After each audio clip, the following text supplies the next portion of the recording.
Hello guys, welcome back to my channel. അപ്പോൾ നമ്മൾ ഇന്നൊരു സ്ഥലം വരെ പോവാണ്. എവിടെയാണ്? യെസ്, അപ്പോൾ വെക്കേഷനൊക്കെ അല്ലേ, ടൂറൊന്നും പോയിട്ടില്ല. എന്നാലും നമ്മളൊക്കെ എവിടെയെങ്കിലുമൊക്കെ പോകണ്ടേ ടൂറിന് പകരം. അതുകൊണ്ടൊന്ന് കണ്ണൂർ വരെ പോയിട്ട് വരാമെന്ന് വിചാരിച്ചു. കണ്ണൂർ ബീച്ച്, പിന്നെ ഓണം ഫെയർ ഉണ്ടല്ലോ, അതൊക്കെ കാണാൻ വേണ്ടി. പിന്നെ നമ്മളിപ്പോൾ ഉള്ളത് ചക്കരക്കല്ലാണ്. ചക്കരക്കല്ലിൽ നിന്ന് നേരെ അമ്മയുടെ അച്ഛനെയും അമ്മേനെയും എടുത്തിട്ട് പിന്നെ കണ്ണൂരേക്കാണ് പോകുന്നത്. അപ്പോൾ ഇവിടെ അമ്മേൻ്റെ അച്ഛൻ്റെ വീടിൻ്റെ അടുത്തെത്തിയിട്ടുണ്ട്.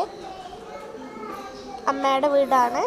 അപ്പോൾ നമ്മൾ അച്ചാച്ചനും അമ്മൂമ്മയും അങ്ങനെ വരുന്നുണ്ട്. കണ്ടില്ലേ ഗൈസ്, മെല്ലെ നടന്ന് വരികയാണ്. പിന്നെ അച്ചാച്ചൻ ഇങ്ങെത്തി, അമ്മമ്മ വേക്കത്ത് വരുന്നുണ്ട്. ഞാൻ സൂം ചെയ്തതാണ് കേട്ടോ. അമ്മമ്മ വരുന്നുണ്ട്. ഞാൻ കാറിൻ്റെ ഉള്ളിൽ നിന്നാണ് വീഡിയോ പിടിക്കുന്നത്. പിന്നെ വോയിസ് ഓവർ വീട്ടിലെത്തിയിട്ടാണ് കൊടുത്തത്. പിന്നെ അപ്പോൾ ഒരു ബീച്ച് ഡേറ്റും പിന്നെ ഒരു ഷോപ്പിംഗ് ഡേറ്റും ഓണം ഫെയറിനും കൂടി പോകാമെന്ന് കരുതി. സോ നമ്മളങ്ങനെ വണ്ടി വിട്ടു. എൻ്റെ അനിയൻ അവിടെ നിന്ന് എന്തെല്ലോ ചെയ്യുന്നുണ്ട്. കണ്ടില്ലേ ഗൈസ്, പുറത്തേക്ക് തുള്ളാൻ വരെ നോക്കുന്നുണ്ട് ഗൈസ്.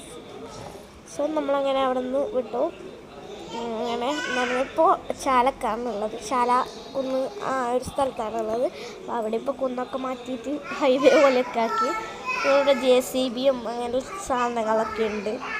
റോഡ് ഫിനിഷ് ചെയ്യുന്നതിൻ്റെ ഇതിൽ JCBയും ഇതൊക്കെ ഉണ്ട്. അപ്പോൾ ഇവിടെ ഇപ്പോൾ ഉള്ള നല്ല കുറേ വണ്ടികളൊക്കെ ഉണ്ട് കേട്ടോ. പിന്നെ അവിടെ മലയൊക്കെ തന്നിട്ടുണ്ട്. എന്താണ് ഇവർ ഈ ഹൈവേ ഒക്കെ, ചെറിയ റോഡൊക്കെ പോരെ. നിങ്ങളുടെ അഭിപ്രായം എന്താണെന്നൊന്ന് കമൻറ്റ് ചെയ്യണേ. നമ്മളിപ്പോൾ ഉള്ളത് ഹൈവേയിലാണ്. അപ്പോൾ എങ്ങനെയുണ്ട്? ഹൈവേ പൊളിയാണ്.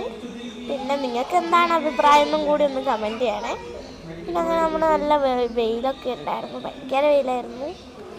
സോ അതുകൊണ്ട് ബീച്ചിൽ കുറച്ചൊക്കെ മഴയൊക്കെ പെയ്യുന്നതിന് കുറച്ച് മുമ്പാണ് നമ്മൾ പോയത്. മഴ ചെറുങ്ങനെ ഒന്ന് പൊടിഞ്ഞിട്ടേ ഉള്ളൂ.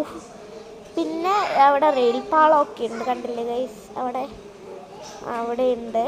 പിന്നെ മുമ്പിൽ കുറേ വണ്ടികളൊക്കെ ഉണ്ട് കേട്ടോ, കണ്ടില്ലേ. അപ്പോൾ നെക്സ്റ്റ് പാർട്ടുമായിട്ട് ഞാൻ വരാം. അപ്പോൾ ബൈ.